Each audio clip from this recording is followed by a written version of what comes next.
ఇశ్రాయేలు జనాంగానికి దేవుడు 613 ఆజ్ఞలు ఇచ్చాడంట. ఏంటంట? 613 ఆజ్ఞలు. ఈ 613 ఆజ్ఞలను 2 భాగాలుగా కానీ మనం విభజించినట్లయితే కనుక 603 ఆజ్ఞలేమో ఒక పక్క నిలుస్తూ ఉన్నాయి, 10 ఆజ్ఞలేమో ఒక పక్క నిలుస్తూ ఉన్నాయి. ఈ 603 ఆజ్ఞలు ఏమిటంటే వారి యొక్క దైనందిన జీవితంలో, వారి జీవన విధానంలో ఇదిగో మరి ఎలా ఉండాలి, ఎలా ఉండకూడదో తెలియచేసేటువంటి ఆజ్ఞలు అన్నమాట. ఈ 10 ఆజ్ఞలు మాత్రము చాలా ప్రత్యేకమైనవి. ఏంటంట? చాలా ప్రత్యేకమైనవి. ఈ 10 ఆజ్ఞలు దేవునికిని భక్తునికి మధ్య ఉన్న ఒక నిబంధన, ఒక కట్టడ. దేవునికి స్తోత్రం కలుగును గాక. ఈ 10 ఆజ్ఞలను ప్రతి ఒక్క ఇశ్రాయేలీయుడు ఏం చేయాలి? పాటించాలి, తప్పక పాటించాలి. మనము కూడా ఏం చేయాలంట? దేవుని ఆజ్ఞలను తప్పక మనము పాటించాలి. దేవునికి స్తోత్రం కలుగును గాక. ఎందుకంటే దేవుడు అంటున్నాడు కదా, నేను మీ ముందు ఆశీర్వాదాలు పెడుతున్నాను, శాపాలు కూడా పెడుతూ ఉన్నాను. ఈ ఆశీర్వాదాలు మీరు పొందుకోవాలంటే నా మాట మీరు వినాలి, నా మాట మీరు గైకొనాలి.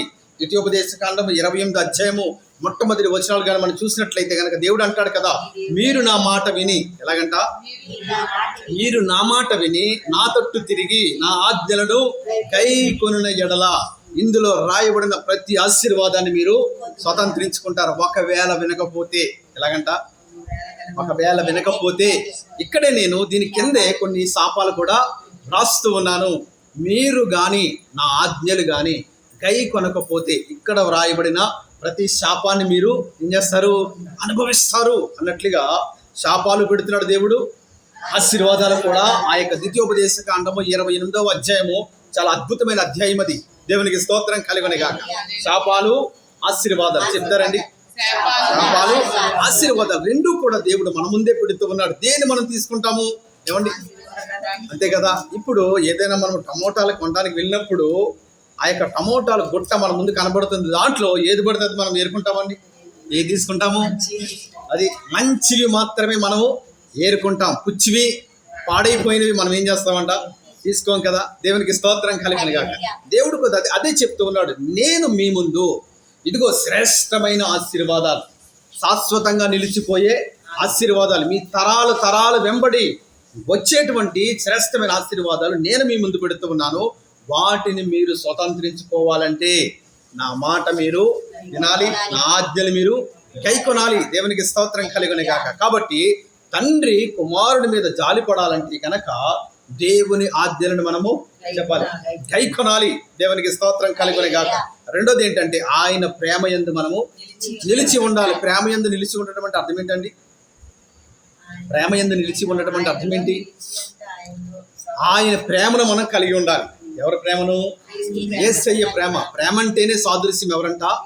క్రీస్తు వారే కదా. ఆయన ప్రేమామయుడు. ఇందాక మనం పాడాం కదా, యేసు ప్రేమామయుడు. దేవునికి స్తోత్రం కలుగును గాక.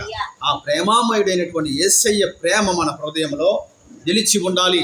యేసయ్య ప్రేమలో మనము నిలిచి ఉండాలి. క్రియల ద్వారా ఆ ప్రేమను మనము వ్యక్తపరచాలి. దేవునికి స్తోత్రం కలుగును గాక. యేసయ్య ప్రేమను మన క్రియల ద్వారానే, నోటి మాటల ద్వారా మనం ఏం చేయాలంట? వ్యక్తపరచాలి, తెలియచేయాలి. దేవునికి స్తోత్రం కలుగును గాక. కాబట్టి రెండవదిగా క్రీస్తు ప్రేమలో మనము నిలిచి ఉన్నప్పుడు దేవుడు ఖచ్చితంగా మనల్ని ఏం చేస్తాడంట? కనికరిస్తాడు, కరుణిస్తాడు. దేవునామానికి మహిమ కలుగును గాక. మరొక మాట చూద్దాం, చూడండి. అదే 15వ అధ్యాయము 15వ వచనం చదవండి. యోహాను సువార్తలోకి రండి. ఎందుకనగా నేను నా తండ్రి వలన వినిన సంగతులన్నిటినీ మీకు తెలియజేసి తిని. దేవునికి స్తోత్రం కలుగును గాక. నేను నా తండ్రి వలన వినిన సంగతులన్నీ కూడా మీకు నేను తెలియచేశాను. దేవునికి స్తోత్రం కలుగును గాక. కాబట్టి తండ్రికి సంబంధించిన సంగతులు కొన్ని ఉన్నాయి. ఏంటంటే అవి తండ్రికి సంబంధించిన సంగతులు కొన్ని ఉన్నాయి. అవి ఏంటంటే అవి మనం తెలుసుకోవాలి, వాటిని మనం ఏం చేయాలంట? ఆచరించాలి. దేవునికి స్తోత్రం కలుగును గాక. తండ్రికి సంబంధించినటువంటి సంగతులు ఏంటి? నేను పరిశుద్ధుడను, మీరు కూడా పరిశుద్ధులుగా ఉండాలి. దేవునికి స్తోత్రం కలుగును గాక. ఇదిగో మరి నాలో ఏ విధమైన పాపము లేదు కనుక మీలో కూడా ఏ పాపము ఉండకూడదు. దేవునికి స్తోత్రం కలుగును గాక. ఇలా చెప్పుకుంటూ వెళ్తే చాలా అనేకమైన మాటలు మనకు కనబడుతున్నాయి. కాబట్టి తండ్రికి సంబంధించిన సంగతులు ఏంటంటే పరిశుద్ధ గ్రంథంలో ఆది కాండము నుంచి ప్రకటన గ్రంథం వరకు కూడా అనేకమైన వాక్యాల రూపంగా మనకు వెలువడుతున్నాయి గనక, ప్రకటించబడుతున్నాయి గనక ఆ సంగతులన్నీ కూడా మనం ఏం చేయాలంట? ఆచరించాలి. ఏం చేయాలంట? ఆచరించాలి. ఆ సంగతులు మనం ఆచరిస్తేనే, అనుసరిస్తేనే, వాటిని మన హృదయంలో భద్రపరుచుకుంటేనే దేవుని యొక్క కనికరము మన మీద నిలిచి ఉంటుంది.